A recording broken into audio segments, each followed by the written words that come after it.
Throughout human history, terrible events have left entire communities devastated. These can be man-made, natural, or something else entirely. One thing they all have in common is to leave behind lasting scars on the location that they take place in. These are 5 places with disturbing backstories.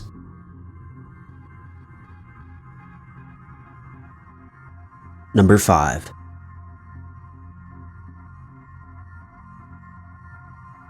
Until relatively recently, there was nothing unusual about the grounds surrounding Thorton Abbey in North Lincolnshire, England. Sheep had grazed on the grasslands for hundreds of years, and before 2016, it was best known for the surviving religious reforms in Tudor England. However, a grisly discovery by a group of archaeologists cast the ancient building in a new light. The University of Sheffield archaeologists were researching for evidence of a post-medieval building on the site when they came across the mass grave of 48 people. The women, men, and children had been carefully placed in the grave. None of the skeletons overlapped one another, and it was clear whoever had buried them had done so with care. Carbon dating showed the people had died in the 14th century, and DNA testing from the teeth samples collected from the site proved the bacteria responsible for the Black Death plague was present. The Black Death ravaged England between 1347 and 1351, and is believed to have killed more than 60% of the population at the time. Mass graves from the time aren't common in England. Before the Thornton Abbey discovery, only 2 dedicated mass graves were known. Both were in London and had been previously documented. However, knowledge of the Thornton Abbey grave had been lost. What made this site particularly striking to researchers was how remote it was. It was well known the plague had killed large parts of the population in cities, but this site was found in a small community in rural Lincolnshire. The site showed just how devastating the Black Plague was throughout England and Europe as a whole. According to experts, communities tried their best to give the plague victims a proper burial in the churchyards. Mass burials only took place when the system had broken down and the community could not cope. It's hard to imagine how terrifying the situation must have been for the small, isolated community. The plague killed within days of its victims showing any symptoms, and whole families were wiped out by the illness. The people who carefully wrapped the bodies of the dead in fabric and buried them in this unusual spot likely thought the end of the world could be just around the corner.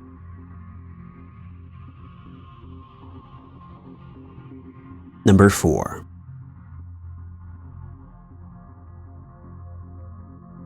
The Penang War Museum in Malaysia is a disturbing reminder of the cruelty that took place in Southeast Asia during World War II.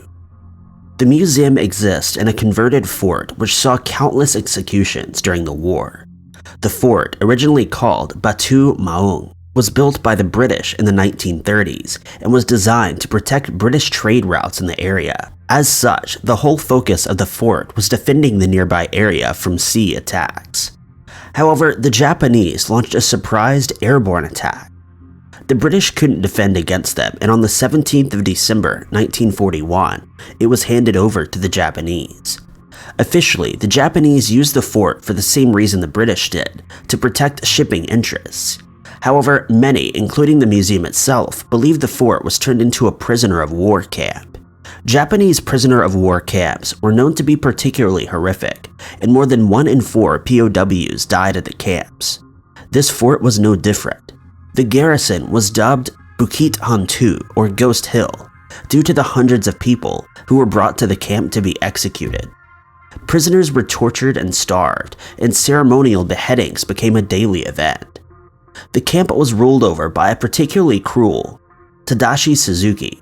Suzuki himself took place in the executions, allegedly washing the sword he used in whiskey after each killing. After Japan's surrender, the fort was abandoned and reclaimed by the forest that surrounded it.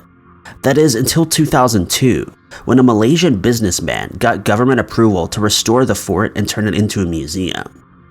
Artifacts from around Malaysia were brought in to be exhibited, but what was left behind at the fort is what led to the museum being dubbed one of the most haunted places in Malaysia. During the restoration, workers allegedly have seen ghosts, and the area was blessed before it was open to the public. However, some suppose the blessing hasn't worked. Night workers at the museum have claimed to have seen the ghost of a Japanese military man wielding a samurai sword, a description that fits Suzuki perfectly. While many have suggested the notion that the area is haunted is just a publicity stunt by the museum itself, it doesn't take away from the eerie feeling visitors to the museum are left with.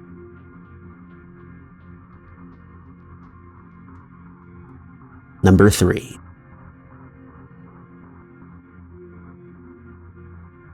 The Bell Witch is one of those folklore creatures that many have heard of, but most don't actually know about. The witch, which has inspired films like The Blair Witch Project, has been haunting Adams, Tennessee for over 200 years, and the cave where she's supposed to call her home can still be visited. The witch's origins change from telling to telling, but the most common belief is that she's the spirit of an elderly woman named Kate Bates. Bates lived in the area in the early 1800s and was supposedly cheated out of some land by John Bell, the owner of a small farm. Some stories also suggest she was angry at Bell's daughter, Betsy, for a relationship the girl was in. Bates cursed Bell and his descendants on her deathbed, and in the late summer of 1817, the haunting began. The Bell family claimed to have seen strange-looking animals and strange knocking sounds coming from throughout the house. The family tried to put up with the strange occurrences for as long as they could, but their neighbors eventually found out and the community met to investigate the haunting. The witch physically attacked John and Betsy, and when John died of mysterious circumstances only a few years later, many believed he'd been poisoned by the witch. It's easy to be skeptical of the story, especially considering it's been commercialized in recent years, but haunting and ghost tales from multiple sources over the years suggest that something could be going on at Bell Farm. Even the then future president, Andrew Jackson, allegedly had experiences with the supernatural after visiting the farm. He claimed he would rather face the entire British Army than spend another night with the witch after he and his troops stayed a night at the farm. The cabin that the Bell family had once called home has long since been torn down, but the cave on the land the family once owned still exists. The cave itself is unnerving, even without the supernatural backstory. It's approximately 490 feet long and somewhat difficult to traverse. Though the witch is supposedly focused on the Bell family, many visitors to her cave claim to have felt her presence. Some claim to have felt odd cold spots and the feeling of sickness and dread. Ghost hunters continue to visit the site in search of proof of the paranormal.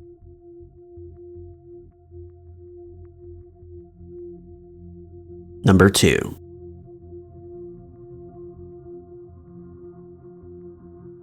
The Knauth Fort in Dorset, England is one of the most haunted places in the UK. Some staff members avoid certain parts of the site while traveling alone, and many people have witnessed ghosts on the fort's parapets and in the underground tunnels. The fort was built in the late 1800s to defend the nearby Portland harbor. Thankfully, it never saw significant action and was mostly used as a deterrent and as storage. In the 1960s, the Navy had no further use for it, and it was sold to the local council. Since then, restoration work has kept the fort in a good condition, and it's now a tourist attraction for those hoping to see something paranormal. Even before the fort's paranormal activity was known, locals told stories of ghosts seen in the abandoned building. One boy exploring the fort in the 1980s claimed to have seen a shadowy man in the parade background. It stopped to consider the boy for a moment before walking away. The fort's most famous ghost is the so-called Whistling Gunner. Though few have seen him, his eerie whistling is said to be heard throughout the fort, though mostly in the extensive underground tunnel complex. He's said to have been a gunner who was killed while helping to move a cannon. However, he's far from the only spirit that's been detected in the fort. Countless paranormal investigators have visited the site, each reporting multiple ghosts that are still lingering there. Many EVPs, strange knocking noises, and shadows have been seen and heard at the site by both professional investigators and tourists. It's believed many of the ghosts are soldiers who died on the continent in World War II. Their spirits returned to the one last place they were before they left England. Other spirits include a woman who is supposedly able to open doors and switch off cameras, though some visitors have reported feeling uneasy and even unsafe in certain areas of the fort. The spirits that reside there are thought to be generally friendly. The paranormal activity at the fort has made even serious skeptics question whether ghosts or spirits could actually be real. But the question as to why so many have become attached to this building remains unanswered.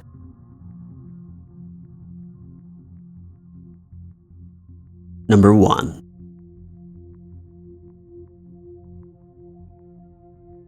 Poveglia in the Venetian lagoon is possibly the creepiest island on the planet, if not the most haunted as well. Unlike nearby Venice, the island is completely uninhabited, and visiting the island is highly restricted. But that hasn't stopped the fascination from the paranormal community growing. When the Black Death hit Italy in the early 15th century, Poveglia became one of a number of quarantine islands. Boats heading to Venice were supposed to stop at the island where its passengers could receive medical checks. Anybody who showed any symptoms were left on the island for 40 days. If they survived that long, they were deemed healthy and allowed to continue to Venice. Unsurprisingly, the defense method didn't work and the plague quickly spread to the highly populated Venice. Soon, those in the city who were found to be ill were shipped to the island against their will. Even people who only showed early symptoms and may not have actually had the disease were sent away. The island became a site of mass graves and cremations, with both the dead and the dying being buried and burned together. It's believed around 160,000 corpses were left on the island, and more than 50,000 of the soil is made up from human ash. But this wouldn't be the end of its grisly story.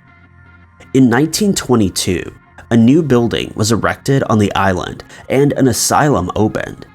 Given mental health services in the early 1900s weren't great to begin with, it's unsurprising that patients in this isolated hospital reported mistreatment by the staff, as well as the hauntings of those who had already lost their lives there.